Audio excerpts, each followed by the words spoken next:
Bonjour à toutes et à tous. Comme vous le savez maintenant, c'est le narrateur qui va lire l'histoire que j'ai créée. Aujourd'hui, c'est le tour d'Hortense. J'espère que ça vous plaira. On commence sans plus attendre. Paix sous l'océan. Un jour, quelque part dans le monde, une bande organisée de trafiquants de drogue prit la mer sur un bateau rempli de marchandises. Ils partaient en direction d'un pays voisin afin de vendre la marchandise et de rapporter l'argent à leur patron. Cependant, ils firent en route la rencontre de militaires marins. Ceux-ci étaient responsables de la sécurité. Une de leurs missions consistait à arrêter les trafiquants de drogue. La bande de trafiquants paniqués jeta toute sa marchandise par-dessus bord afin de pouvoir alléger le bateau et s'enfuir plus vite. Cependant, ils n'imaginaient pas que ce geste aurait des conséquences sur le peuple de l'océan.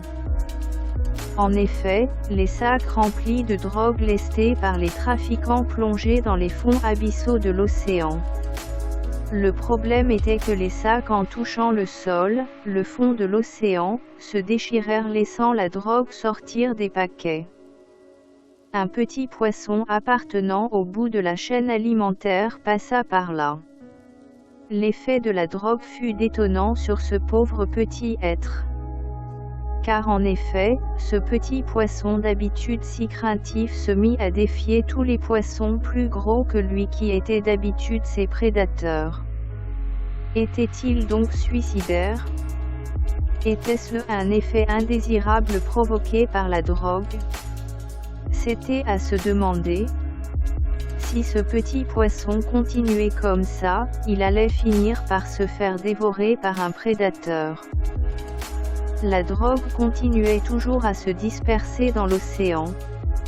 Cela eut pour effet de toucher d'autres poissons, dont un gros requin qui semblait chercher une proie. Sans doute avait-il faim. Quand il fut arrivé près du lieu où se répandait la drogue, cela eut pour effet de rendre l'animal inoffensif. En effet, ce grand chasseur avait sous l'effet de la drogue peur de tout ce qui bougeait. Les rôles étaient-ils inversés? La drogue avait pour effet sur tout ce petit monde d'inverser leur caractère voire leur nature. Vu de loin, on pouvait apercevoir comme une danse sous-marine entre des espèces qui d'habitude ne se croisaient pas afin d'éviter de se faire manger. Ce spectacle désolant dura plusieurs heures avant que tout ne redevienne comme avant. Quoique, pas tout à fait, car en effet, cet incident fit de nombreuses victimes dans le peuple de l'océan. Les trafiquants de drogue, eux, furent arrêtés par les autorités au niveau du port. Ils prirent 10 ans de prison. Quant à la cargaison de drogue, elle ne fut jamais retrouvée. Vous et moi savons à présent pourquoi. Merci à vous d'avoir écouté cette histoire. Je vous dis à bientôt pour une nouvelle lue par le narrateur. Ciao.